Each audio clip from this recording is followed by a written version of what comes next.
কখনো কখনো মনে হয় আত্মাটা যেন ভীষণভাবে চেপে ধরা হচ্ছে। বুকের ভেতর অদ্ভুত এক চাপ, শ্বাস নিতে কষ্ট হয়, মন অস্থির, হৃদয় সংকুচিত। একেই আমরা বলি ডিপ্রেশন, উদ্বেগ, অবসেশন, বারবার ফিরে আসা একই ভয়। মনে হয় সবচেয়ে খারাপ কিছু এখনই ঘটে যাবে। কিন্তু এক মুহূর্ত থামুন। এই অনুভূতিগুলো কি শুধুই মানসিক সমস্যা, নাকি এই চাপের ভেতর দিয়ে কেউ আপনাকে কিছু বলছে, নাকি কোনো অদৃশ্য মিথ্যা আপনার আত্মার সঙ্গে কথা বলছে? এই ভিডিওতে আমরা সেই প্রশ্নগুলোই তুলব। ইসলাম এই অন্ধকারকে কিভাবে ব্যাখ্যা করে, ভয়, অস্থিরতা ও ওয়াসওয়াসা সম্পর্কে মহান ইসলামী মনীষীরা কি বলেছেন? কোরআন ও হাদিস এই চাপা কষ্ট থেকে মুক্তির কোন পথ দেখায়? আপনি যদি এমন অবস্থার মধ্য দিয়ে যান, তাহলে জেনে রাখুন আপনি একা নন। এই ভিডিওটি আপনার জন্য। আপনি দেখছেন আল্লাহর ছোঁয়া। এমন ভিডিও পেতে এখনই সাবস্ক্রাইব করুন। ভিডিওটি ভালো লাগলে লাইক দিন, আপনার অনুভূতি কমেন্টে লিখুন। হয়তো আপনার একটি কথাই আরেকজনকে কম একা অনুভব করাবে। চলুন শুরু করি। এই যুগের সবচেয়ে ভারী বোঝাগুলোর একটি হলো মানুষের ভেতরে জমে থাকা এক অজানা সংকীর্ণতা, একটি চাপ যেটা সে ঠিক ভাষায় বোঝাতে পারে না। কখনো একে বলা হয় ডিপ্রেশন, কখনো অ্যাংজাইটি, কখনো মানুষ শুধু বলে আমার মনে হয় আমি দম বন্ধ হয়ে যাচ্ছি। বাইরে থেকে দেখলে সব ঠিকঠাকই মনে হয়, চাকরি আছে, সুযোগ আছে, পরিকল্পনা আছে, সম্মান আছে, চারপাশে মানুষ আছে।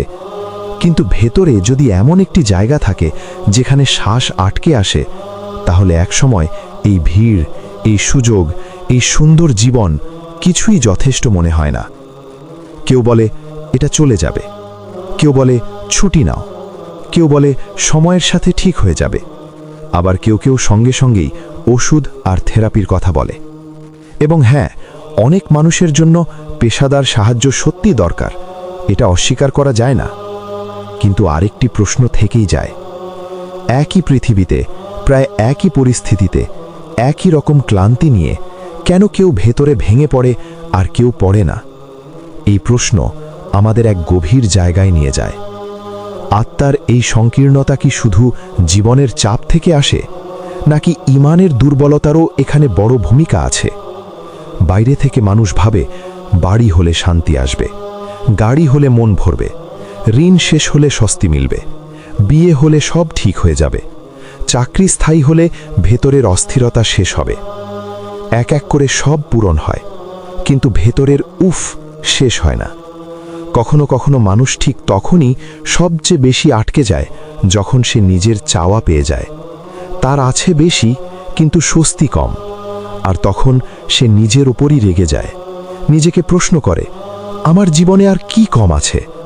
কারণ বাইরের সবাই বলে তোমার জীবন তো ঈর্ষণীয়, কিন্তু রাতে একলা হলে মনে হয় ভেতরটা ছিঁড়ে ফেলি, কোথাও যেন কিছু শক্ত করে চেপে ধরছে।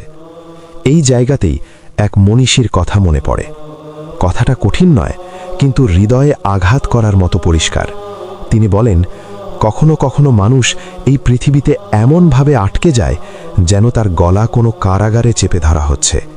সে বলে পৃথিবীটা আমার জন্য খুব ছোট, কিন্তু আশ্চর্যভাবে সে নিজেই আটকে যায় একটি ছোট স্মৃতিতে, একটি কথা, একটি ভুল, একটি অনুশোচনায়। 1 মিনিট, আর সেই 1 মিনিটেই তার শ্বাস আটকে আসে। দেশ থেকে দেশে ঘুরে বেড়ালেও মানুষ তার স্মৃতিগুলো সঙ্গে নিয়ে যায়, ঠিক যেন সুটকেসের মতো।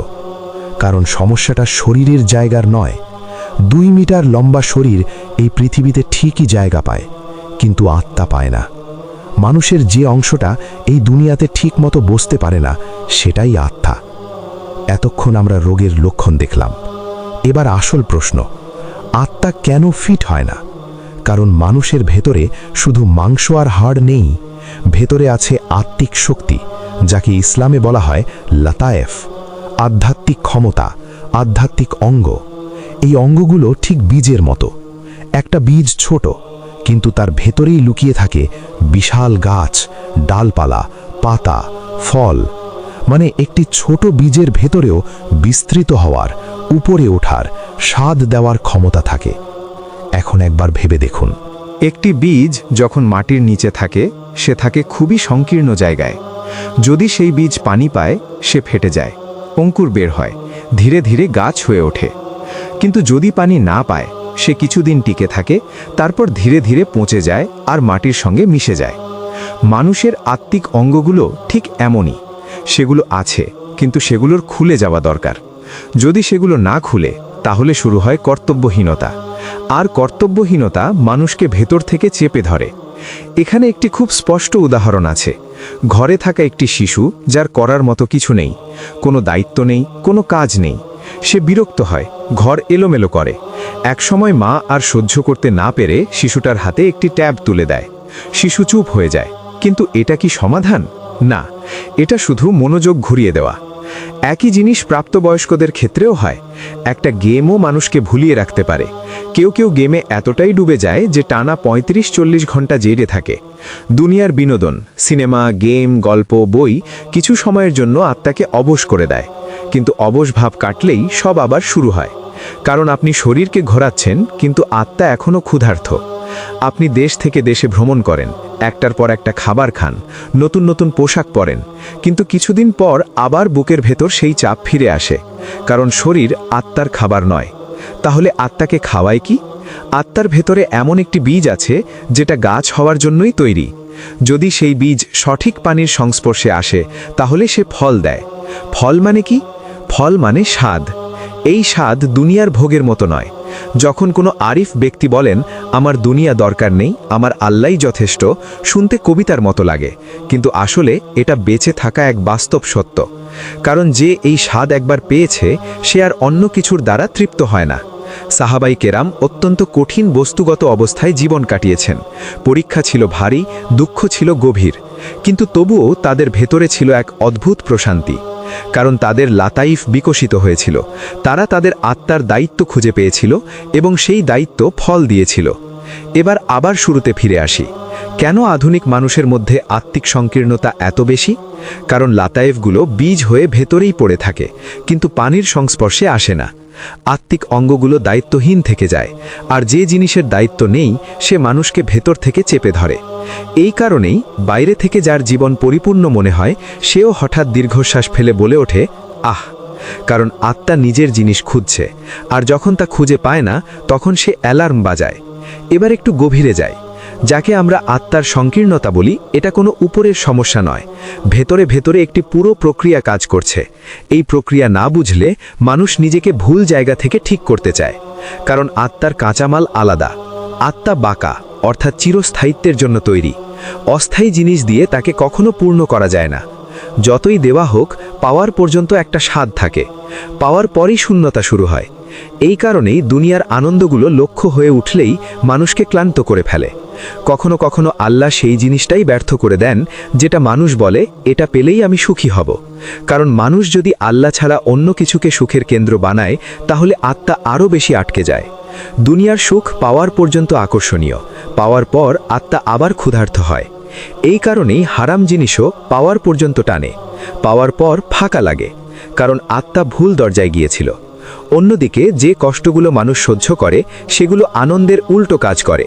সেগুলো আত্মাকে শক্ত করে, বিস্তৃত করে, উঁচু স্তরে তুলে দেয়। হ্যাঁ, কখনো কখনো জুলুম মানুষকে হিজরত করতে বাধ্য করে, আর সেই হিজরতই তাকে অনেক কিছু অর্জন করায়। যদি ইব্রাহিম আলাইহিসসালাম উরফায় আরামে জীবন কাটাতেন, যদি তাকে আগুনে নিক্ষেপ করা না হতো, যদি তাকে নির্যাতন সহ্য করতে না হতো, তাহলে হয়তো আমরা আজকের ইব্রাহিম আলাইহিসসালামকে পেতাম না। কারণ ঈমান আরামের মাটিতে বেড়ে ওঠে না, ঈমানের চাপ দরকার। এখানেই বীজ আর মাটির সম্পর্ক গুরুত্বপূর্ণ। একটি বীজ যতই মূল্যবান হোক, মাটিতে না ঢুকলে সে ফল দেয় না। আর শুধু মাটিতে ঢোকাই যথেষ্ট নয়, তাকে অন্ধকারে চাপা পড়তে হয়, তার উপর ওজন পড়তে হয়, তাকে ফাটতে হয়, কষ্ট পেতে হয়, তবেই সে গাছ হয়। ঈমানও ঠিক এমন। শুধু ঈমান থাকলেই হয় না, ঈমান তখনই ফল দেয় যখন তার সঙ্গে থাকে ইখলাস। ইখলাস মানে বিশুদ্ধতা, পরিষ্কার নিয়ত, কোনো হিসাব ছাড়া, কিছুতে মিশ্রিত নয়। মানুষের ঈমান যত গভীর, তার ইখলাসও তত গভীর। মানুষের ভেতরে যত বেশি ইখলাস থাকে তার আন্তরিকতাও তত গভীর হয়। কিন্তু ইখলাস সহজে বড় হয় না। ইখলাস বড় হতে হলে শরীরকে সাপের দংশন সহ্য করতে হয়, বিচ্ছুর হুলের যন্ত্রণা সহ্য করতে হয়।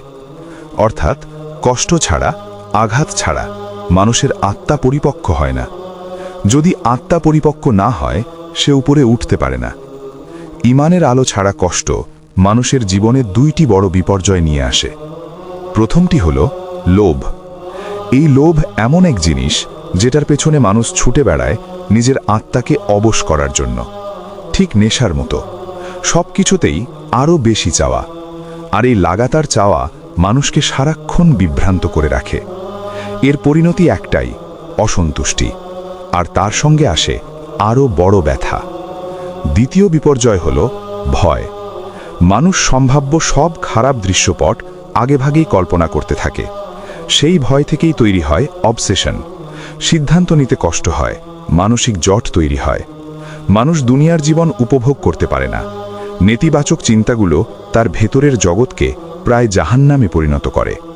এ কথা খুব পরিষ্কারভাবে বলা দরকার। যদি কোনো মানুষ লোভী হয়, তার ইখলাস থাকতে পারে না। যদি কোনো মানুষ ভীত হয়, তারও ইখলাস থাকতে পারে না। কারণ ইখলাস মানে আল্লাহ ছাড়া আর কিছু কেন্দ্রে না রাখা।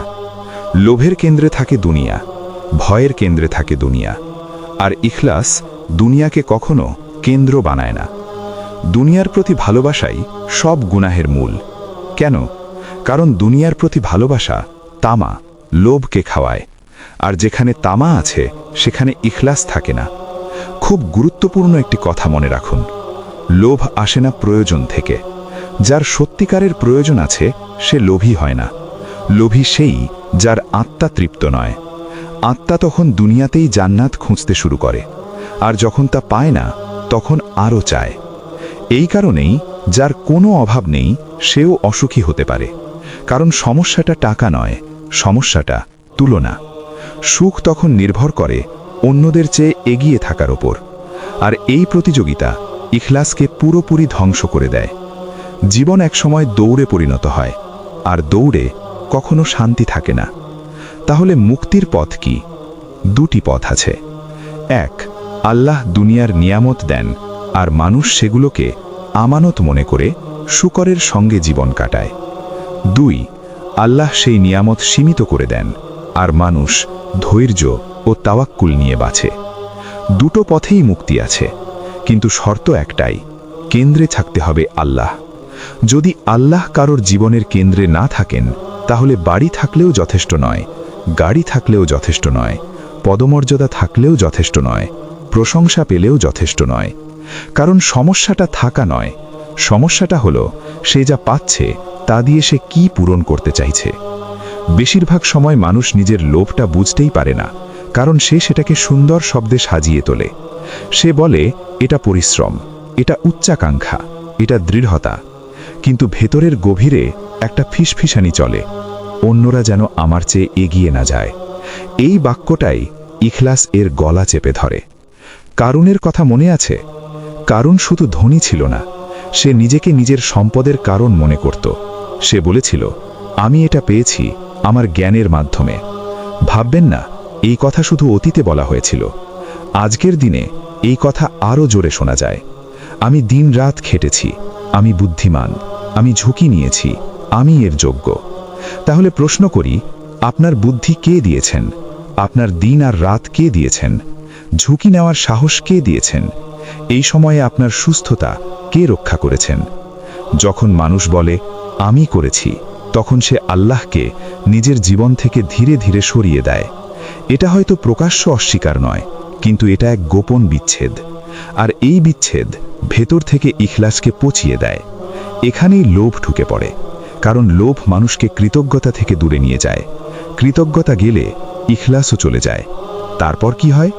মানুষ তখনও ইবাদত করে, কিন্তু ভেতরটা ফাঁকা। মানুষ তখনও ভালো কাজ করে, কিন্তু নিজেকেই দেখতে থাকে। মানুষ তখনও আল্লাহ বলে, কিন্তু কেন্দ্রে থাকে দুনিয়া। আর সবচেয়ে ভয়ঙ্কর বিষয়টা হলো, মানুষ এটা বুঝতেই পারে না। কারণ তামা খুব ধূর্ত, সে পেছন থেকে আঘাত করে, একটা সাপের মতো। আসল প্রয়োজন সেখানে নেই। আছে অহংকার, আছে দেখানোর তাগিদ, আছে শ্রেষ্ঠ হওয়ার বাসনা। একজনকে পেছনে ফেললেন, আরেকজন সামনে চলে আসে। একটি লক্ষ্য ছুঁনেন, আরেকটি লক্ষ্য জন্ম নেয়। এভাবে আত্মা কখনোই বিশ্রাম পায় না। এই কারণেই তামা, লোভ মানুষকে সারাক্ষণ ক্লান্ত করে রাখে। কিন্তু এই ক্লান্তি শরীরের নয়, এটা হৃদয়ের ক্লান্তি। তাহলে প্রশ্ন আসে, এই ক্ষুধা কেন কখনো শেষ হয় না? কারণ আত্মাকে খাওয়ানো হচ্ছে ভুল টেবিলে। আত্মার খাবার টাকা নয়, আত্মার খাবার হাততালি নয়, আত্মার খাবার শ্রেষ্ঠত্ব নয়। আত্মার খাবার হলো আল্লাহর সঙ্গে সম্পর্ক। যে আত্মা জান্নাতের জন্য তৈরি, সে যদি দুনিয়ার টেবিলে বসে খেতে চায়, তাহলে যত খায় ততই ক্ষুধা বাড়ে। এই কারণেই মানুষ দুনিয়াকে আক্রমণ করে, আর যখন সে শান্তি খুঁজে পায় না, তখন আরও জোরে আক্রমণ করে। সমাধান কোথায়? সমাধান হলো আমানতের চেতনা। হয় আল্লাহ আপনাকে দুনিয়ার উপকরণ দেন, আর আপনি সেগুলোকে আমানত মনে করে শুকরিয়া আদায় করে জীবন কাটান, অথবা আল্লাহ সেগুলো সীমিত করেন, আর আপনি সবর ও তাওয়াক্কুল নিয়ে বাঁচেন। দুই অবস্থাতেই মুক্তি আছে। কিন্তু প্রশ্ন একটাই, হৃদয়ের কেন্দ্রে কে আছেন? হৃদয়ে হয় আল্লাহ বড় হন, নয় দুনিয়া বড় হয়। দুজন একসঙ্গে বড় হতে পারে না। এখন আমাদের নিজেদের খুব সৎভাবে প্রশ্ন করা দরকার, আমার সুখ কিসের সঙ্গে বাঁধা? কিছু পাওয়ার সঙ্গে, নাকি কিছু না থাকলেও আমি বলতে পারি তিনি আছেন? ভয় এমন একটি অনুভূতি যেটা মানুষ খুব সহজে টের পায়, কিন্তু সত্যিকার অর্থে সবচেয়ে কঠিন যেটা চিনতে, সেটাই ভয়। কারণ ভয় প্রায়ই নিজেকে লুকিয়ে ফেলে। সে যুক্তির পোশাক পরে, সতর্কতার পোশাক পরে, বুদ্ধিমত্তার পোশাক পরে। মানুষ বলে, আমি ভয় পাচ্ছি না, আমি সাবধান, আমি আতঙ্কিত নই, আমি বাস্তববাদী, আমি অস্থির নই, আমি বুদ্ধিমান। কিন্তু যেটাকে আমরা ভয় বলছি, সে ঠিক এই বাক্যগুলোর আড়ালেই লুকিয়ে থাকে। এখানে একটি গুরুত্বপূর্ণ পার্থক্য বুঝতে হবে। আমরা যে ভয়ের কথা বলছি, সেটা সেই ভয় নয় যখন হঠাৎ একটি গাড়ি আপনার দিকে ছুটে আসে। সেটা আত্মরক্ষার স্বাভাবিক প্রবৃত্তি। আমরা যে ভয়ের কথা বলছি, তা হলো আল্লাহর বদলে দুনিয়াকে ভয় করা। এই ভয়ই ইখলাসকে ভেতর থেকে খেয়ে ফেলা দ্বিতীয় বড় বিষ। একটি কুদসি হাদিসে আল্লাহ বলেন, আমি একটি হৃদয়ে দুটি ভয় একত্র করি না, এবং একটি হৃদয়ে দুটি নিরাপত্তাও একত্র করি না। এর মানে কি? যে ব্যক্তি এই দুনিয়ায় আখিরাতের জন্য ভয় রাখে, সে আখিরাতে নিরাপদ থাকবে। আর যে ব্যক্তি এই দুনিয়ায় নিজেকে পুরোপুরি নিরাপদ মনে করে, সে আখিরাতে ভয়ের মুখোমুখি হবে। এখানে যে ভয়ের কথা বলা হয়েছে, তা আতঙ্ক নয়, এটা জবাবদিহির সচেতনতা। কিছু মানুষ আছেন যারা রাতে ঘুমাতে পারেন না, ভাবেন কবরে কি হবে, আল্লাহর সামনে কিভাবে দাঁড়াবো। বুকের ভেতর একটা চাপ অনুভব করেন। কিন্তু দুনিয়ার সমস্যাগুলো তাদের হৃদয় ভেঙে ফেলতে পারে না। তারা দুনিয়ার দুঃখে ডুবে যায় না, তারা ডিপ্রেশনে পড়ে না, কারণ তারা আখিরাতের দিক থেকে নিরাপদ। এই দুনিয়াতেও তারা আল্লাহর অদৃশ্য হেফাজতে থাকে। তাদের উপর বিপদ আসতে পারে, দুনিয়া বোমার মতো ফেটে পড়তে পারে, তবুও ভেতরে তারা ভেঙে পড়ে না, কারণ তাদের দৃষ্টি দুনিয়ায় নয়, আখিরাতে। আর যারা এমনভাবে বাঁচে যেন আখিরাত বলে কিছু নেই, যারা শুধু হাসি, বিনোদন আর বিভ্রান্তিতে ডুবে থাকে, তারা আখিরাতে তো ভয় পাবেই, এই দুনিয়াতেও ভয়ের ভেতর বাঁচে। তারা হারানোর ভয় পায়, লক্ষ্যে পৌঁছাতে না পারার ভয় পায়, মানুষের কাছ থেকে প্রত্যাখ্যাত হওয়ার ভয় পায়, বিশেষ করে সেই মানুষগুলোর কাছ থেকে যাদের পেছনে তারা হারাম পথে ছুটেছে। এই ভয় তাদের ভয়কে আরও বাড়িয়ে দেয়। এটা আল্লাহর এক স্পষ্ট ভারসাম্যের নিয়ম।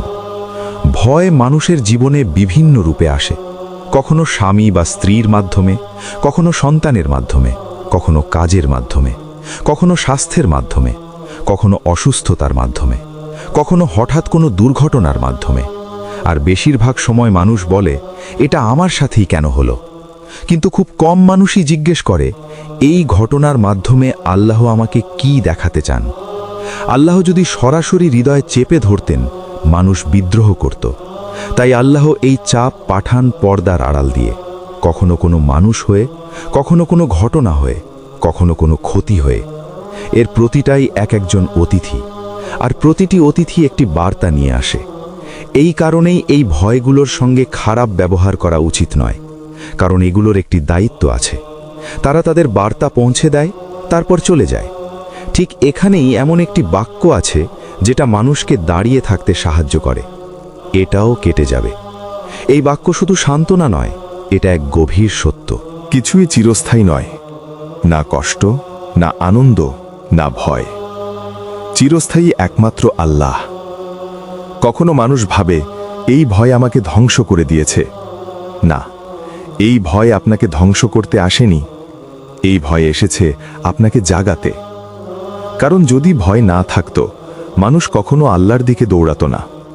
সৎভাবে বলুন তো, সবকিছু ঠিকঠাক চললে আমরা আসলে কতটুকু আল্লাহের আশ্রয় নিই? ভয় মানুষকে দৌড়াতে বাধ্য করে, কিন্তু প্রশ্ন হলো কোন দিকে? আপনি যদি দুনিয়াকে ভয় করে দুনিয়ার দিকেই দৌড়ান, আপনি ডুবে যাবেন। আর যদি দুনিয়াকে ভয় করে আল্লাহর দিকে দৌড়ান, আপনি রক্ষা পাবেন। ঠিক এখানেই আসে তাওয়াক্কুল। তাওয়াক্কুল মানে সাবধানতা ছেড়ে দেওয়া নয়। তাওয়াক্কুল মানে ফলাফলের ভার আল্লাহর হাতে ছেড়ে দেওয়া।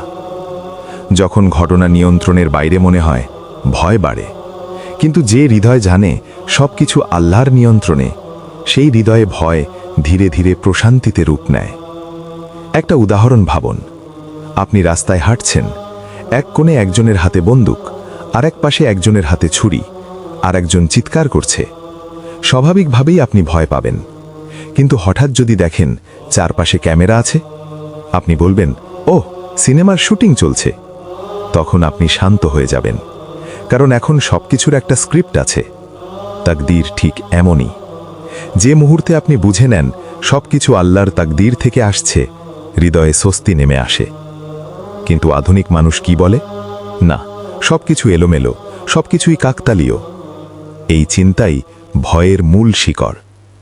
এই কারণেই আল্লাহ কখনো কখনো এমন ঘটনা পাঠান যেগুলো পুরো পৃথিবীকে নাড়া দেয়। কখনো ভাইরাস হয়ে, কখনো সংকট হয়ে, কখনো দুর্যোগ হয়ে। এমন সময়ে কে প্রভাবিত হয় না? কে এমনভাবে বাঁচতে পারে যেন মৃত্যু বলে কিছু নেই? এই কষ্টকর ঘটনাগুলো কখনো কখনো মানুষের মুখ থেকে নকল প্রশান্তির চুষনি কেড়ে নেয়, আর মানুষ আসল খাবারের খোঁজ শুরু করে। যারা ভয়ের পরও আল্লাহর দিকে ফিরে আসে না, তারা ভয়কে আরও ভয়ঙ্করভাবে অনুভব করে। তারা কাছের মানুষ থেকেও দূরে সরে যায়, স্বামী স্ত্রীর কাছেও আর মন খুলতে পারে না। যে ভয় মানুষকে আল্লাহর কাছে নিয়ে যায় না, সেটাই সবচেয়ে বিপজ্জনক ভয়। আমাদের দুনিয়াবি ভয়ের বেশিরভাগই অপ্রয়োজনীয়, আর এই অপ্রয়োজনীয় ভয়গুলো আল্লাহর ওপর ভরসা নষ্ট করে দেয়। যখন মানুষ আল্লাহর ওপর ভরসা হারায়, সে দুনিয়াকে আরও শক্ত করে আঁকড়ে ধরে। আর এখানেই ঘটে একটি মারাত্মক ভাঙন। ভয়ের কারণে ইখলাস ক্ষতিগ্রস্ত হয়। ইখলাস ক্ষতিগ্রস্ত হলে মানুষ নিজেই আহত হয়। এই কারণেই ভয় শুধু মানসিক সমস্যা নয়, এটা এক গভীর আকিবাগত সমস্যা। যে ব্যক্তি ভাবে আমি একা পড়ে গেছি, সে ভাবতে শুরু করে এই মহাবিশ্ব নিয়ন্ত্রণহীন। তখন সে ভবিষ্যৎকে ভয় পায়, সূর্যকে ভয় পায়, নক্ষত্রকেও ভয় পায়। কিন্তু যে জানে সে আল্লাহর বান্দা, সে এটাও জানে এই মহাবিশ্ব আল্লাহর মালিকানায়, আর সেই হৃদয় সবকিছুর মাঝেও দৃঢ় থাকে। ভয়ের সবচেয়ে গোপন রূপটি হল মানুষের চোখে ছোট হয়ে যাওয়ার ভয়। এই ভয় খোলামেলা ভয়ের চেয়েও বেশি বিপজ্জনক, কারণ এটা বন্দুকের শব্দের মতো আসে না, এটা ফিসফিস করে। এখন কথা বললে লোকজন কি বলবে? ভুল বুঝলে কি হবে? আমাকে বিচার করলে? আমি একা হয়ে গেলে? এই দরজাটাই শয়তান সবচেয়ে বেশি ভালোবাসে, কারণ এই ভয় মানুষকে সরাসরি আল্লাহ থেকে বিচ্ছিন্ন করে না, কিন্তু ধীরে ধীরে সত্য থেকে দূরে সরিয়ে দেয়। খেয়াল করে দেখুন, শয়তান কখনোই প্রথমে বলে না আল্লাহকে অস্বীকার করো। ওটা খুব রূঢ়, ওটা কাজ করবে না। তার কৌশল অনেক সূক্ষ্ম। সে দেখে কিন্তু না দেখার ভান করে, সে শোনে কিন্তু চুপ থাকে। এই জায়গাটাই শয়তানের আসল লক্ষ্য, কারণ এই ভাঙন বাইরে থেকে দেখা যায় না, কিন্তু ভেতর থেকে মানুষকে পচিয়ে দেয়। শয়তান বিশেষভাবে টার্গেট করে সেই মানুষদের যারা সত্যের পথে দাঁড়িয়ে থাকে, কারণ একজন মানুষ দৃঢ় থাকলে হাজার মানুষ দাঁড়িয়ে থাকে, আর একজন মানুষ পড়ে গেলে হাজার মানুষ কেঁপে ওঠে। এই কারণেই এই মানুষগুলোর ভয়ের স্নায়ুতে সবচেয়ে বেশি আঁচড় দেওয়া হয়। কখনো সম্পদের ভয় দেখিয়ে, কখনো সম্পত্তির ভয় দেখিয়ে, কখনো সুনামের ভয় দেখিয়ে, কখনো দোষারোপের ভয় দেখিয়ে। এখানে কুরআন খুব স্পষ্ট একটি মানদণ্ড দেয়। সূরা মাইদায় আল্লাহ বলেন, তারা আল্লাহর পথে সংগ্রাম করে এবং নিন্দুকের নিন্দাকে ভয় করে না। এই আয়াত ভয় নিভিয়ে দেওয়ার জন্যই নাজিল হয়েছে। এই আয়াত পড়লে কার কথা মনে পড়ে? মারিয়াম আলাইহিস সালাম। একবার ভাবুন, আপনার কোলে একটি শিশু, আপনার স্বামী নেই, আপনি সমাজের সামনে দাঁড়িয়ে আছেন, আর আল্লাহ বলছেন, যাও মানুষের মুখোমুখি হও। কি ভয়ঙ্কর পরীক্ষা! মানুষের দৃষ্টি কেমন ছিল ভাবুন, ফিসফিসানি কেমন ছিল ভাবুন, অভিযোগ কেমন ছিল ভাবুন। কিন্তু মারিয়াম আলাইহিস সালাম কি করলেন? তিনি নীরবে এগিয়ে গেলেন। তিনি আল্লাহর আদেশ পালন করলেন। তিনি মানুষের দিকে তাকাননি, তিনি তাকিয়েছিলেন তার রবের দিকে। এটাই ইখলাস, ভয় ছাড়াই সত্যকে আঁকড়ে ধরা। কঠিন, হ্যাঁ, খুব কঠিন। এই পথ মসৃণ নয়। বন্ধুরা অনেক সময় বিশ্বস্ত থাকে না, শত্রুরা শক্তিশালী হয়, কিন্তু সত্যের পথে আর কোনো বিকল্প রাস্তা নেই। সত্যকে আধা পথে বহন করা যায় না, হয় পুরোটা বহন করতে হয়, নয়তো একেবারে ছেড়ে দিতে হয়। একটা ঘটনা বলি। একসময় ঈমান নিয়ে, সালাত নিয়ে, আকীদা নিয়ে, আল্লাহর অস্তিত্ব নিয়ে আলোচনা করা সিডি তৈরি করা হয়েছিল। হাজার হাজার সিডি ছাপা হয়, দোকান থেকে দোকানে গিয়ে বিতরণ করা হচ্ছিল। প্রথম কয়েকটি দোকানেই ভীষণ প্রতিক্রিয়া আসে, গালিগালাজ করা হয়, সিডিগুলো ভেঙে ফেলে দেওয়া হয়। আপনি জানেন সেই মুহূর্তে মানুষের ভেতরে কি হয়? সব উদ্দীপনা নিভে যায়, সব আশা ভেঙে যায়। এটাই শয়তান চায়। সে ফিসফিস করে বলে, দেখো, থেমে যাও, এটা মূল্যবান নয়। কিন্তু তারা থামেনি। শত শত হাজার হাজার দোকানে গিয়েছে তারা। পরে ফিরে তাকিয়ে দেখে নেতিবাচক ঘটনা ছিল মাত্র 2টি। কিন্তু জানেন কি হয়েছে? কিছু মানুষ নামাজে ফিরেছে, কিছু মানুষ তাদের ঈমান বাঁচিয়েছে, কিছু মানুষ কোরআনের দিকে ফিরে এসেছে। শয়তানের কৌশল সবসময় একই। প্রথমে ভয় দেখাও, তারপর ভালো কাজটা কেটে দাও। কিন্তু প্রথম কষ্টগুলোর পেছনেই আমাদের রহমানের উপহার লুকিয়ে থাকে। যদি ভয়ের স্নায়ু কাজ করে, মানুষ পেছনে সরে যায়। কিন্তু তখন এক ভয়ঙ্কর ঘটনা ঘটে। মানুষ বাইরে থেকে মনে হয় সত্যের পাশে দাঁড়িয়ে আছে, কিন্তু বাস্তবে সে পাশে সরে গেছে। এটাই হলো দায়িত্ব ও দাওয়াত থেকে সরে যাওয়া। ভয়ের মাধ্যমে আপনি যা রক্ষা করতে চান, তা আপনাকে না দুনিয়ায় রক্ষা করবে, না আখেরাতে। সুতরাং পরিষ্কার করে বলি, আল্লাহর পথে চলার একটি মূল্য আছে, কিন্তু সেই মূল্য ভয়ের চেয়ে ভারী নয়। আসল ভারী জিনিস হলো সত্য জেনেও চুপ করে থাকা। ভয় শুধু হৃদয় সংকুচিত করে না, ভয় মানুষকে একা করে দেয়। আর এটাই আধুনিক পৃথিবীর সবচেয়ে বড় মহামারী, নিঃসঙ্গতা। খেয়াল করে দেখুন, এই নিঃসঙ্গতা শারীরিক একাকিত্ব নয়, এটা মানুষের ভিড়ের মধ্যেই জন্ম নেয়। শব্দের ভেতর বড় হয়, কিন্তু নীরবে হত্যা করে। আজ আমরা এমন জায়গায় পৌঁছেছি, পদার্থগত উন্নতির শীর্ষে থাকা দেশগুলোতেও আত্মহত্যা সামলাতে না পেরে নিঃসঙ্গতার জন্য আলাদা মন্ত্রণালয় গঠন করা হয়েছে। খেয়াল করুন, কোনো সংগঠন নয়, কোনো কমিটি নয়, একটি মন্ত্রণালয়। এর মানে কি? এর মানে মানুষের হৃদয় আর ধরে রাখার মতো কোনো ডাল খুঁজে পাচ্ছে না। মানুষের কাছে সব আছে, কিন্তু কেউ নেই। সব জায়গায় যায়, কিন্তু কোথাও তার স্থান নেই। কারণ আখেরাতের সত্য যদি না থাকে, দুনিয়া হয়ে যায় একটি অর্থহীন অপেক্ষার ঘর। আর অপেক্ষার ঘরে মানুষ অস্থির হয়, উদ্বিগ্ন হয়, ভীত হয়। এই কারণেই ভয় শুধু ব্যক্তিগত অনুভূতি নয়, এটা সামাজিক ভাঙনেরও লক্ষণ। আল্লাহ যখন কাউকে সতর্ক করতে চান, তিনি সবসময় আঘাত করেন না, কখনো তিনি নাড়া দেন। যখন মানুষ বলতে শুরু করে সবকিছুই নিয়ন্ত্রণের বাইরে, আজকের পৃথিবীতে যেমনটা হচ্ছে, হৃদয় তখন ভেঙে পড়ে। কিন্তু যেই মুহূর্তে মানুষ বলে এই দৃশ্যপটের একজন লেখক আছেন, হৃদয় শ্বাস নিতে শুরু করে। শুরুতে আমরা কি বলেছিলাম মনে আছে? রাস্তায় বিশৃঙ্খলা, অস্ত্র, চিৎকার, বিপদ, ভয় লাগে। কিন্তু কি হয় যদি হঠাৎ ক্যামেরা দেখতে পান? আপনি বলেন, ও সিনেমার শুটিং। আপনি শান্ত হয়ে যান, কারণ এখন একটি পরিকল্পনা আছে। তাকদির ঠিক এমনই। যে মানুষ ভাবে সবকিছু এলোমেলো, সে সবকিছুকেই ভয় পায়। আর যে জানে সবকিছু এক মহানিয়ন্ত্রণের অধীনে, সে তাবাক্কুল নিয়ে দৃঢ় থাকে। না হলে শুরু হয় আতঙ্ক, উদ্বেগ, অনিশ্চয়তা। অর্থহীনতা ভয় তৈরি করে, অর্থ বোঝা প্রশান্তি আনে। যে ভাবে আমি একা, সে ভাবে এই মহাবিশ্বও একা।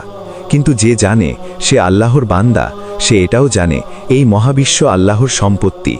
আর সেই হৃদয় সবকিছুর মাঝেও সোজা হয়ে দাঁড়ায়, সবকিছু সত্ত্বেও। সুতরাং পরিষ্কার করে বলি, জীবন কখনোই আশাহীন নয়, কিন্তু যদি ভয় না থাকতো আমাদের অনেকেই আল্লাহর দিকে দৌড়াতাম। ভয় শত্রু নয়, ঠিকভাবে পড়তে পারলে ভয় একজন পথপ্রদর্শক, কিন্তু ভয় যদি কেন্দ্রে বসে যায় সে মানুষকে নিঃসঙ্গতার দিকে ঠেলে দেয়, আর নিঃসঙ্গতা ধ্বংসের দিকে নিয়ে যায়। ইখলাস মানে ভয় ছাড়া সত্য বহন করা, ইখলাস মানে প্রয়োজনে দোষারোপ মেনে নেওয়া, ইখলাস মানে দুনিয়া ভেঙে পড়লেও দিক হারিয়ে না ফেলা। কঠিন, হ্যাঁ, কিন্তু এই পথ আরামের পথ নয়, এই পথ জেগে ওঠা মানুষের পথ। আর একটি কথা মনে রাখুন, যদি ভয় আপনাকে চেপে ধরে, এটা শাস্তি নয়, এটা হতে পারে আল্লাহ আপনাকে নিজের দিকে ফেরানোর ডাক দিচ্ছেন। অনেক সময় মানুষের মুক্তি ঠিক সেখান থেকেই শুরু হয় যেখানে সে নিজেকে সবচেয়ে বেশি আটকে মনে করে। এখন আমরা মূল বিষয়ের কেন্দ্রে যাচ্ছি, কারণ এতক্ষণ যা কিছু বলা হয়েছে সব কিছু শেষ পর্যন্ত একটি কেন্দ্রের সাথেই যুক্ত। এটাই আত্মার সংকীর্ণতা, ভেতরের চাপ, আর সেই অজানা অনুভূতির আসল চাবিকাঠি। এই বিষয়টা না বুঝলে আগের সব আলোচনা পুরোপুরি জায়গা মতো বসে না। আপনি নিশ্চয়ই দেখেছেন, একই মানুষ ভীষণ ভারী দুঃখ সহ্য করতে পারে, কিন্তু খুব ছোট একটি বিষয়েই ভেঙে পড়ে। সে পাহাড় সম সমস্যার সামনে দাঁড়িয়ে থাকে, কিন্তু একটি কথা, একটি স্মৃতি, একটি দৃষ্টি তাকে ভিতর থেকে চূর্ণ করে দেয়। এর কারণ কি? কারণ মানুষের ভেতরের লাতাইস, আত্মিক অঙ্গগুলো সবার সংবেদনশীলতা একরকম নয়। কিছু আত্মিক অঙ্গ মাথার মতো, ওগুলো ভার বহন করতে পারে, ধৈর্য ধরে রাখতে পারে। আর কিছু আত্মিক অঙ্গ চোখের মতো, চোখ এক নজরে আকাশ, তারকা, সমুদ্র সব দেখতে পারে, কিন্তু একটি ছোট্ট চোখের পাপড়ি পড়লেই সে বন্ধ হয়ে যায়, ব্যথা শুরু হয়, দৃষ্টি থেমে যায়। এই চোখের মতো আত্মিক অঙ্গটির নাম লতিফায়ে রব্বানী, যাকে আমরা সাধারণভাবে বলি হৃদয়। এই হৃদয় শুধু মাংসের একটি টুকরো নয়, এটা একটি আধ্যাত্মিক কেন্দ্র। এই কেন্দ্র থেকেই অন্যান্য সব লাতাইফ শক্তি পায়, দিক নির্দেশনা পায়। এখন খুব মনোযোগ দিয়ে শুনুন। চোখ যেমন এক নজরে পুরো পৃথিবী নিতে পারে, কিন্তু সামান্য একটি চুল পড়লে বন্ধ হয়ে যায়, ঠিক তেমনি লতিফায়ে রব্বানী আখিরাত, চিরস্থায়িত্ব ও আল্লাহর দিকে মুখ করে থাকলে পুরো জগৎকে ধারণ করতে পারে। কিন্তু যখন দুনিয়ার দিক থেকে একটি ছোট লাভ, এক মুহূর্তের গাফিলতি, একটি সামান্য আসক্তি এই হৃদয়ের চোখে লাগে, তখনই সেটা বন্ধ হয়ে যায়। আর তখন মানুষ বলে, আমার আত্মা ভারী লাগছে, ভেতরে চাপ অনুভব করছি, ঘুম আসে না, কোনো কিছুর আনন্দ পাচ্ছি না। আসলে কি হয়েছে? আখিরাতের দিকে না তাকানো একটি ছোট দুনিয়াবি জিনিস হৃদয়ের চোখে লেগেছে। এখানে একটি খুব সূক্ষ্ম কিন্তু ভীষণ গুরুত্বপূর্ণ বিষয় আছে। মানুষ প্রায়ই ভাবে, আমি তো বড় কোনো গুনাহ করিনি, কাউকে বড় ক্ষতি করিনি, আসলে কিছুই তো ঘটেনি। কিন্তু কখনো একটি কথা, কখনো একটি দৃষ্টি, কখনো একটি স্মৃতি, কখনো একটি সামান্য দুনিয়াবি লাভ চুলের মতো লেগে যায় লতিফায়ে রব্বানীতে, আর সেই মুহূর্তেই হৃদয়ের চোখ বন্ধ হয়ে যায়। এই কারণেই কিছু মানুষ একটি পুরনো ঘটনায় আটকে যায়, সে স্মৃতি থেকে বেরোতে পারে না, অথচ তার প্রকৃত সামর্থ্য সেই স্মৃতির চেয়েও অনেক বড়। কিন্তু হৃদয়ের চোখ বন্ধ হয়ে গেলে মানুষ সেই ছোট্ট বিষয়েই ডুবে যায়। যে হৃদয় স্বাভাবিকভাবে পুরো জগৎ ধারণ করতে পারত, সে আটকে যায় একটি মাত্র মিনিটে।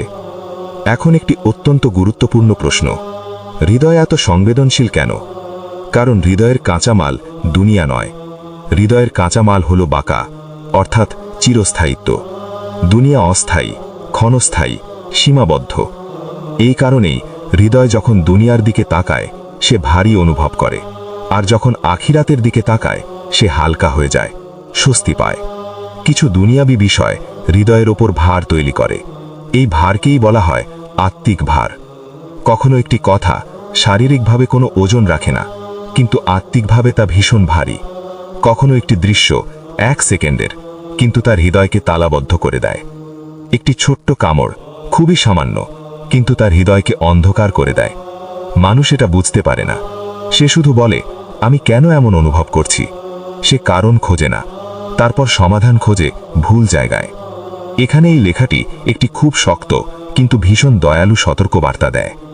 কখনো কখনো একটি লাতিফা ম্লান হয়ে যায়। এখন একটু থামি, দুটো জিনিস আলাদা করি। আহত হওয়া এক জিনিস, পুরোপুরি মারা যাওয়া আরেক জিনিস। একটি আহত লাতিফা ব্যথা দেয়, কিন্তু সে এখনো জীবিত। একটি মৃত লাতিফা আর কোনো স্বাদ অনুভব করতে পারে না।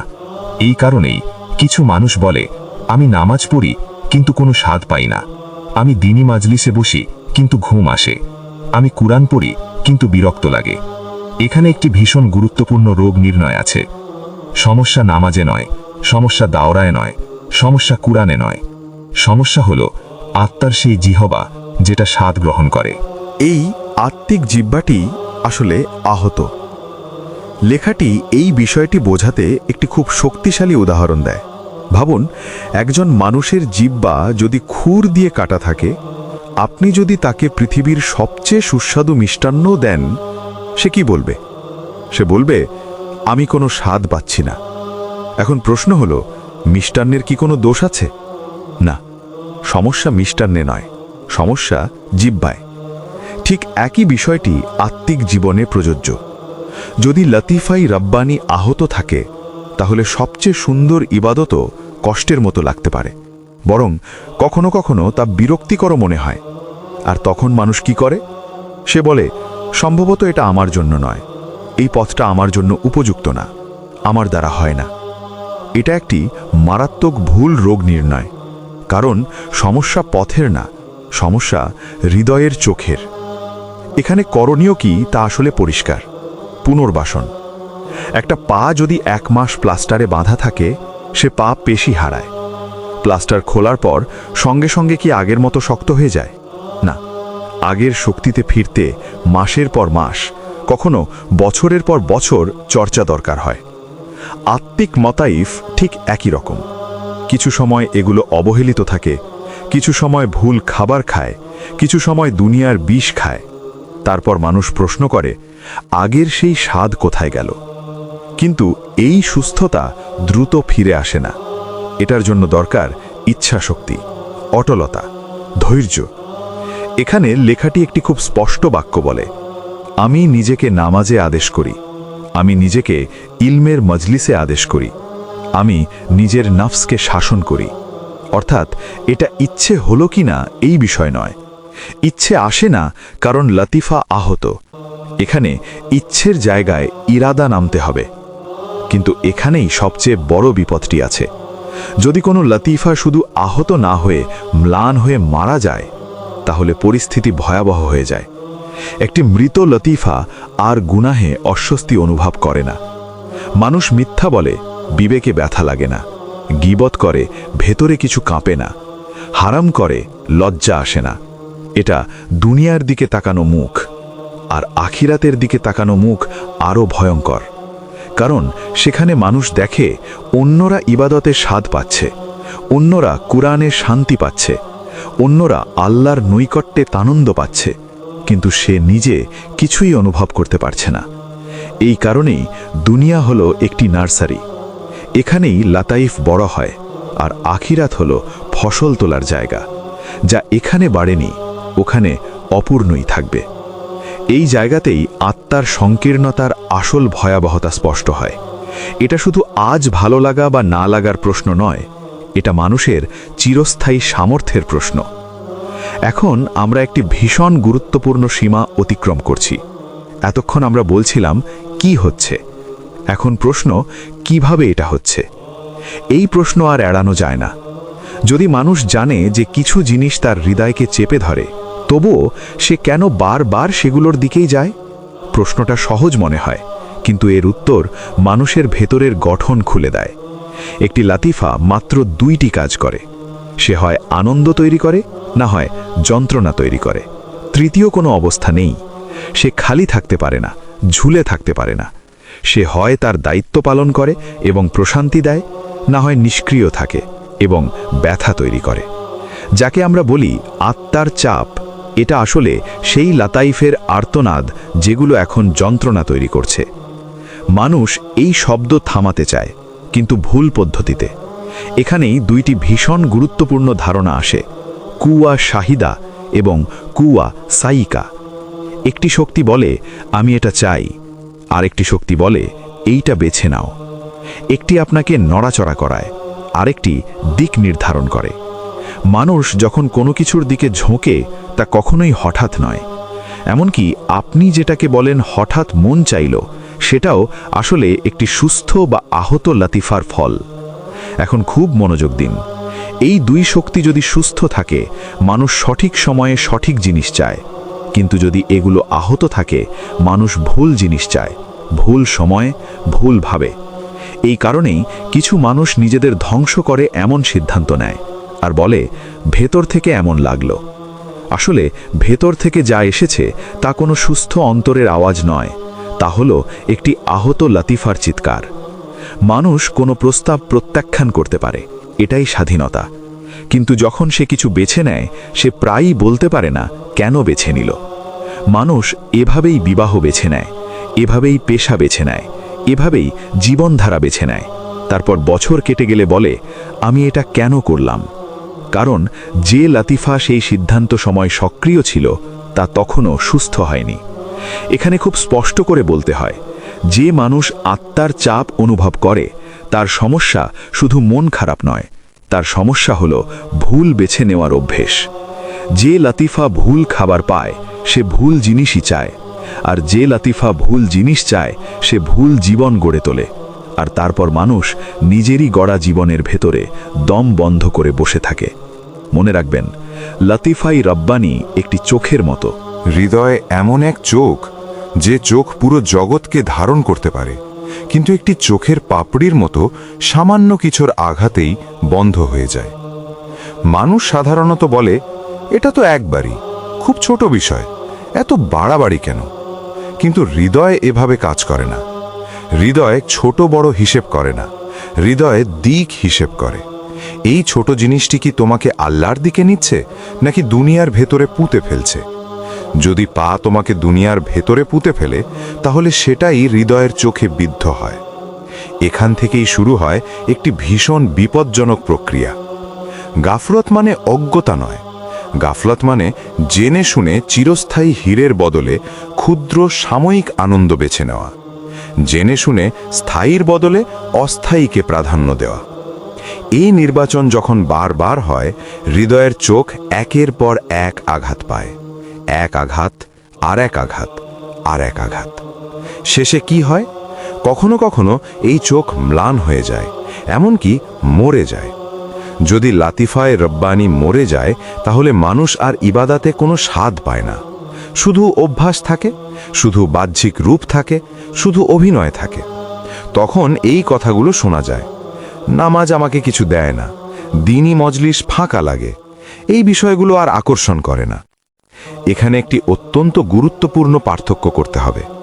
এই কথাগুলো যে বলছে, সে খারাপ বলে বলছে না। বেশিরভাগ সময় সে বলছে কারণ সে আহত। কিন্তু বিপদটা এখানে, যদি সে স্বীকার না করে যে সে আহত, যদি সে বলে আমি এমনই, এটাই আমার স্বভাব, এবং যদি সে পুনর্বাসনের পথে না আসে, তাহলে এই আঘাত ধীরে ধীরে মৃত্যুর দিকে যায়। আহত লাতিফা সেরে উঠতে পারে, কিন্তু মৃত লাতিফা সেরে ওঠা ভীষণ কঠিন। এই কারণেই আমরা এই বিষয়টিতে জোর দিচ্ছি। এখানে ইচ্ছা শক্তিকে নামতেই হবে। আমার মন চায় না, এই অজুহাত এখানে গ্রহণযোগ্য নয়, কারণ মন না চাওয়াটাই এই রোগের লক্ষণ। মানুষকে নিজের লাতিফাকে বলতে হবে, এটাই তোমার দায়িত্ব, আর আমি তোমাকে তা করাবো। যেমন শারীরিক ফিজিওথেরাপি ব্যথা দেয় কিন্তু সুস্থ করে, তেমনি আত্মিক পুনর্বাসন কষ্টকর কিন্তু জীবন ফিরিয়ে আনে। এখানে একটি বিষয় খুব পরিষ্কার হয়ে যায়, আত্মার সংকীর্ণতা এড়িয়ে যাওয়ার কিছু নয়, এটা একটি সংকেত যেটা সঠিকভাবে পড়তে হয়। এই সংকেত বলছে, আমি ভুল খাবার খাচ্ছি, আমি আমার দায়িত্ব পালন করছি না, আমার কেন্দ্র সরে গেছে। আর যদি এই সংকেতকে শুধু ওষুধ, বিনোদন বা বিভ্রান্তি দিয়ে চাপা দেওয়া হয়, তাহলে লাতিফা আরও দুর্বল হয়ে যায়। এখন আমরা অবশেষে সমাধানের কেন্দ্রে পৌঁছাচ্ছি। এতক্ষণ যা বলা হয়েছে সবই ছিল রোগ নির্ণয়। এখন এই অংশ চিকিৎসার কাঠামো সরাসরি ব্যাখ্যা করবে। কিন্তু শুরুতেই একটি কথা স্পষ্ট করে বলা দরকার, এটা করলেই সাথে সাথে ঠিক হয়ে যাবে এমন রেসিপি নয়। এটা একটি রোড ম্যাপ, যা ধীরে ধীরে মানুষের ভেতরের গঠন নতুন করে দাঁড় করায়। আত্মার সংকীর্ণতার স্থায়ী সমাধান একটি কাজের ভেতরে লুকিয়ে নেই, এটি দাঁড়িয়ে আছে 4টি মৌলিক শক্তির সমন্বয়ের ওপর। এই 4টি শক্তি হল: 1 ইচ্ছা শক্তি ইরাদা, 2 বুদ্ধি আকল, 3 অনুভূতি সুর বা আবেগ, 4 লাতিফায়ে রব্বানি হৃদয়। এই 4টির একটিও যদি দুর্বল হয় পুরো ব্যবস্থা খুঁড়িয়ে চলে। 2টি দুর্বল হলে মানুষ ভারসাম্য হারায়, কিন্তু যখন 4টি একসাথে কাজ করে তখন সবচেয়ে ভারী পরিস্থিতিও মানুষকে ভেঙে দিতে পারে না। এখন আমরা একে একে এগোব, আলাদা না করে। প্রথম শক্তি ইচ্ছা শক্তি ইরাদা। ইচ্ছা শক্তি হল প্রতিরোধের কেন্দ্র। এখানেই মানুষ বলে, মন না চাইলেও আমি এটা করব। ইচ্ছা শক্তি নিজে নিজে বাড়ে না, এটা বাড়ে ইবাদাতের মাধ্যমে। কেন? কারণ ইবাদাত ইচ্ছা শক্তিকে শেখায় মন না চাইলেও তুমি এটা করতে পারো। আত্মার সংকীর্ণতায় ভোগা মানুষের সবচেয়ে বড় সমস্যা হলো সে সব কিছু মাপে এই প্রশ্ন দিয়ে, আমার মন চায় কিনা। কিন্তু ইচ্ছা শক্তি ঠিক তখনই কাজ করে যখন মন চায় না।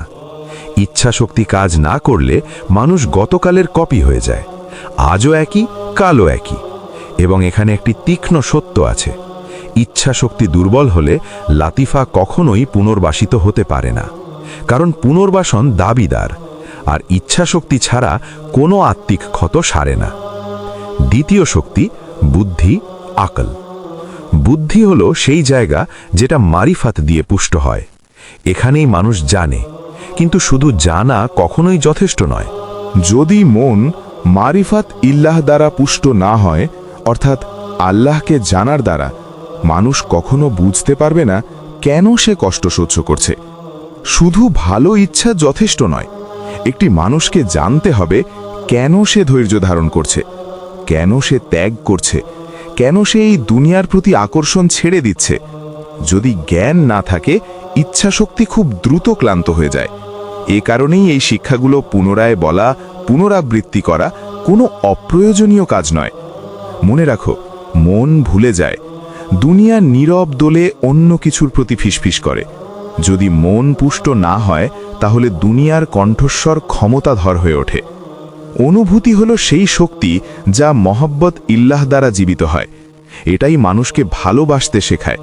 কিন্তু যদি অনুভূতি নিয়ন্ত্রিত না হয়, তাহলে এটি সবচেয়ে বিপজ্জনক এলাকা হয়ে যায়। যদি অনুভূতি মহব্বত ইল্লাহ দ্বারা শুদ্ধ না হয়, তাহলে এটি পূর্ণ হয় শত্রুতা, ঈর্ষা, রাগ ও হিংসার দ্বারা। এখানে একটি শক্তিশালী মানদণ্ড রয়েছে। যে ব্যক্তি বলে আমি আল্লাহকে ভালোবাসি কিন্তু মুসলমানদের প্রতি রাগ অনুভব করে, তাহলে তার কাছে মহব্বত ইল্লাহ নেই। কারণ আল্লাহের প্রেম মানুষকে মানুষের প্রতি প্রেমে ভরিয়ে তোলে। যদি অনুভূতি শুদ্ধ না হয়, হৃদয় সংকীর্ণ হয়, আত্মা সতর্ক বার্তা দেয়।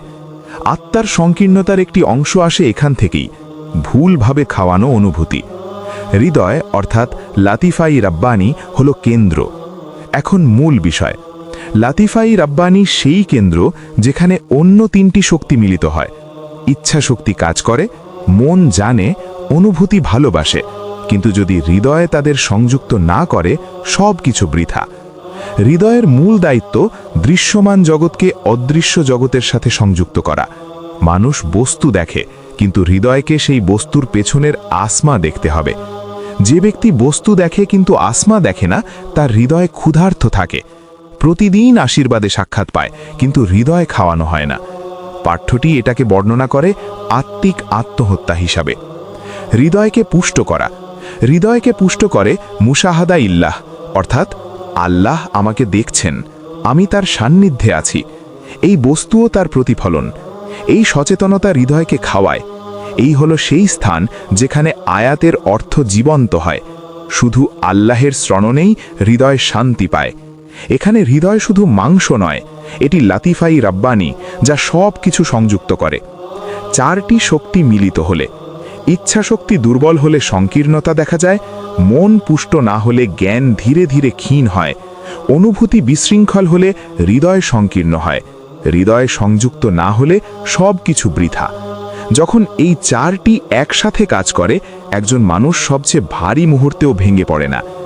আত্মার সংকীর্ণতা সমস্যা নাকি প্রমাণ? এখন একটি গুরুত্বপূর্ণ প্রশ্ন, যখন আমার আত্মা সংকীর্ণ বোধ করে, আমি কি সত্যিই সমাধান খুঁজছি নাকি শুধু ব্যথা নীরব করার চেষ্টা করছি? ব্যথা নীরব করা সহজ, কিন্তু পুনর্জীবিত করা ত্যাগ দাবি করে। সংকীর্ণতা কেবল সমস্যা নয়, এটি একটি প্রমাণও। এই অনিন্দ ক্ষুধা, এই অসন্তুষ্টি, এটা যথেষ্ট নয় অনুভূতি, এটি জীবন্ত তাওহীদের প্রমাণ, যা আল্লাহের অস্তিত্ব ও একত্বের দিকে ইঙ্গিত করে। মানুষের দুনিয়ার আকাঙ্ক্ষা, মানুষ এই দুনিয়ায় সব চায়, ভালো বাড়ি, ভালো সঙ্গী, শান্তি, স্বাস্থ্য, প্রশংসা, ভালোবাসা। কিছু কিছু জিনিস পায়, কিন্তু তারপর কি হয়? একসময় আবার সেই অভাবের অনুভূতি ফিরে আসে। কিছু মিসিং আছে। এটি গুরুত্বপূর্ণ, কারণ এটি মানুষ নিজেকে মিথ্যে বলছে না, এটি সৃষ্টির স্বাভাবিক ইঙ্গিত। যদি মানুষ শুধু এই দুনিয়ার জন্য সৃষ্ট হতো, তাহলে দুনিয়া তাকে সন্তুষ্ট করতে পারত, কিন্তু পারছে না। এটি দেখায় মানব হৃদয় দুনিয়ার মাপের নয়। এটি খুব সরল কিন্তু শক্তিশালী লজিক। একটি চাবি শুধু সেই লক খোলে যেটার জন্য তৈরি। একটি ব্যাটারি কেবল সঠিক যন্ত্রে কাজ করে। মানুষের হৃদয়ও ঠিক তেমন। যখন হৃদয় ভুল জায়গায় স্থাপন করা হয়, তখন তা কাজ করে না। যখন আমাদের লক্ষ্য ভুল দিকে নির্দেশিত হয়, তখন মন এবং আত্মা ক্লান্ত হয়ে পড়ে। হৃদয়ের চিরন্তনতার আকাঙ্ক্ষা কখনো বৃথা নয়। এই আকাঙ্ক্ষা কোনো শ্লোচায় নয়, এটি একটি কম্পাসের মতো, যা মানুষকে তাদের প্রকৃত দেশ, তাদের চিরন্তন গন্তব্য মনে করিয়ে দেয়। এ কারণেই পৃথিবীর প্রতি গভীরভাবে সংযুক্ত মানুষরাও কখনো কখনো অকারণে এক অস্থির চাপ অনুভব করে, কারণ তাদের হৃদয় বুঝতে পারে তারা ভুল জায়গায় শিবির তৈরি করেছে। হৃদয় এই পৃথিবীতে এক অতিথি মাত্র। যেখানে হৃদয় ভেবেছে এটি নিজস্ব বাড়ি, সেখানে তেমনই অস্থিরতা অনুভব হয়। ভাবুন, যদি একজন অতিথি বাড়ির মালিকের মতো আচরণ করতে শুরু করে, আসবাবপত্র পরিবর্তন করে, দেয়াল রং করে, তবে ভেতরে থেকে তার মনে হয় এই জায়গা তার নয়। যখন মানুষ এই পৃথিবীকে চিরন্তন বাড়ি ভাবতে শুরু করে, তখনই আত্মার মধ্যে চাপ শুরু হয়। একটি গুরুত্বপূর্ণ বিষয় স্পষ্ট করতে হবে, আত্মার চাপ সবসময় বিশ্বাসের অভাবের কারণে হয় না। কখনো কখনো এটি তার বিপরীত, একটি সতর্ক সংকেত। বিশ্বাস শুরু হচ্ছে বলেই হৃদয় পৃথিবীর প্রতি আরও সংবেদনশীল হয়ে ওঠে। আগে যা অযথা ব্যথা দেয়নি, এখন ক্ষত সৃষ্টি করতে পারে। আগের কথোপকথন যা স্বাভাবিক মনে হতো, এখন ভারী মনে হয়। এবং মানুষ বলে, আমি আগে এমন ছিলাম না। হ্যাঁ, আগে হৃদয়ের চোখ বন্ধ ছিল, এখন তা ধীরে ধীরে খুলছে। তাই এই চাপকে অবিলম্বে পালানোর উপায় হিসাবে দেখা এক বড় ভুল হতে পারে, কারণ এটি মানুষের ভেতরে চিরন্তনতার ডাক হতে পারে। প্রাণীদের এমন চাপ নেই। প্রাণী খায়, পূর্ণতা অনুভব করে, ঘুমায়, বিশ্রাম নেয়, বিপদ চলে গেলে শান্ত হয়, কারণ প্রাণী শুধুই এই পৃথিবীর জন্য প্রোগ্রাম করা। কিন্তু মানুষ খেয়ে তৃপ্ত বোধ না করতে পারে, বিশ্রাম নিয়ে ক্লান্ত বোধ করতে পারে, সব ঠিক থাকা সত্ত্বেও হৃদয়ে চাপ অনুভব করতে পারে। এই অতিরিক্ততা কোনো ত্রুটি নয়, এটি মানুষের চিরন্তনতার জন্য প্রোগ্রাম হওয়ার প্রমাণ। এই কারণে মানুষের মধ্যে চিরন্তনতার আকাঙ্ক্ষা আল্লাহর অস্তিত্বের সবচেয়ে শক্তিশালী প্রমাণগুলোর একটি, কারণ সীমিত সত্তা নিজে থেকে অসীমতার আকাঙ্ক্ষা করতে পারে না। মানুষের ভেতরে যে চিরন্তন আকাঙ্ক্ষা স্থাপন করা হয়েছে, তা একটি গুরুত্বপূর্ণ ভারসাম্যের নিয়ম নির্দেশ করে। আত্মার চাপ বা ঘনত্ব দুটি পথে নিয়ে যায়। মানুষ চেষ্টা করে এই শূন্যতা পূর্ণ করতে পৃথিবীর মাধ্যমে, অথবা তারা বুঝতে পারে এই শূন্যতা আল্লাহর জন্য খোলা হয়েছে। প্রথম পথ বেশি কষ্ট দেয়, হৃদয় আরও সংকুচিত হয়। দ্বিতীয় পথ স্বীকারোক্তি এবং অন্তরের প্রশান্তি দেয়, হৃদয় প্রসারিত হয়। মনে রাখুন, প্রকৃত প্রসার মানে শুধুই ভৌত আরাম নয়। প্রকৃত প্রসার মানে হৃদয়ে সেই ঠিকানা পেয়েছে যা তাকে চিরন্তনের দিকে নিয়ে যায়। এই কারণেই কেউ কঠিন জীবনযাপন করেও বলতে পারে, আমার হৃদয় শান্ত। আর কেউ সব কিছু পেয়েও বলে, আমি শ্বাসরুদ্ধ বোধ করছি। কারণ একজন সঠিক ঠিকানা পেয়েছে, আর অন্যজন এখনও ভুল দরজায় কড়া নাড়ছে। এই অধ্যায়ের শেষের দিকে একটি গুরুত্বপূর্ণ সত্য স্পষ্ট হয়। আত্মার চাপ কোনো শত্রু নয়, কোনো রোগ নয়, কোনো ভয় থেকে পালানোর কারণ নয়। যদি সঠিকভাবে বোঝা যায় আত্মার চাপ হলো আল্লাহর দিকে মানুষকে নিয়ে যাওয়ার ডাক, তাহলে কোথা থেকে শুরু করা উচিত? নিজেকে পরিবর্তন করার চেষ্টা দিয়ে নয়, শুরু করুন কেন্দ্র থেকে, অর্থাৎ একেবারে জীবনের সবকিছু একসাথে বদলানোর চেষ্টা করবেন না। আজ থেকে আমি সম্পূর্ণ নতুন মানুষ হব, এই ধরনের প্রচেষ্টা সাধারণত দীর্ঘস্থায়ী হয় না। যা সত্যিই প্রয়োজন তা হলো হৃদয়ের দিক নির্দেশ ঠিক করা। হৃদয় তার দিক না পেলে ইচ্ছাশক্তি ক্লান্ত হয়, জ্ঞান বোঝার জন্যে বোঝা ভার হয়ে যায় এবং ইবাদত শুধু রূপে পরিণত হয়। সুতরাং প্রথম পদক্ষেপ হলো এই চাপকে বুঝতে হবে সঠিকভাবে। এই চাপ আল্লাহ থেকে দূরে ঠেলছে না, বরং এটি তাকে ডেকে নিয়ে যাচ্ছে। চাপকে চাপা দেওয়ার চেষ্টা করবেন না, অর্থাৎ নিজের ভেতরের অস্থিরতাকে ব্যস্ততা, বিনোদন বা উদাসীনতায় ঢেকে দেবেন না। প্রতিবার চাপকে চাপা দিলে তা আরও শক্তিশালী হয়ে ফিরে আসে। এটি ব্যথানাশকের মতো, ব্যথা কমে যায় কিন্তু রোগ সেরে যায় না। আত্মার চাপও তেমন। যদি চাপকে চুপ করানো হয়, এটি দিক পরিবর্তন করে না, বরং গভীরে চলে যায়। সমাধান: ছোট কিন্তু ধারাবাহিক পদক্ষেপ নিন। দীর্ঘ ইবাদতের প্রোগ্রাম নয়, বড় জীবনের সিদ্ধান্ত নয়, নিজেকে ভালো বোধ করানোর জোর নয়, বরং সংক্ষিপ্ত কিন্তু সচেতন প্রার্থনা, নিয়মিত ছোট ছোট পাঠ, এক আয়াতের সাথে সময় কাটানো, আল্লাহর একটি নাম লক্ষ্য করে জীবন যাপন। কারণ হৃদয়ে ধাক্কা খেয়ে নয়, সংস্পর্শে এসে সুস্থ হয়। যারা বলে আমার হৃদয়ে খুব অন্ধকার হয়ে গেছে, তাদের জন্য একটি গুরুত্বপূর্ণ তথ্য: আহত হৃদয় ভালো হতে পারে, ক্লান্ত হৃদয় পুনরুদ্ধার পেতে পারে, অন্ধকার হৃদয় আলোকিত হতে পারে, কিন্তু যে হৃদয় ত্যাগ করা হয়েছে সেটিই সত্যিকারের বিপদে। মাত্রা এখানে অন্ধকার নয়, বরং হৃদয় ফিরে আসছে কিনা এটাই মূল প্রশ্ন। যদি কেউ এখনও প্রশ্ন করে আমি কেন এমন, মানে তার হৃদয় এখনও জীবিত। এই প্রশ্নই একটি আশীর্বাদ। আত্মার চাপ শত্রু নয়, এটি আপনাকে বাড়ি ফিরতে ডাকছে। যদি কেউ বিনোদনে তা ডুবিয়ে যায়, উদাসীনতা দিয়ে চাপ চেপে দেয়, পৃথিবীর মাধ্যমে পূর্ণ করার চেষ্টা করে, তবে সেই ডাক আরও চিৎকার করে। কিন্তু যদি কেউ এটি শোনে, বোঝার চেষ্টা করে, তা হয়ে যায় পথপ্রদর্শক। চাপের মধ্যে জীবন কাটাতে থাকুন। মনে রাখবেন, আপনি অস্থায়ী আরামের জন্য সৃষ্টি হননি। আপনি এই পৃথিবীর সাথে মানিয়ে যাওয়ার জন্য তৈরি হননি। আপনার হৃদয়ে আরও মহান কিছুতে মিলিত হওয়ার জন্য সাজানো হয়েছে। এই কারণেই কখনো কখনো এই পৃথিবী আপনার জন্য সংকীর্ণ মনে হয়। এটি কোনো ত্রুটি নয়, এটি একটি স্মরণীয় সংকেত।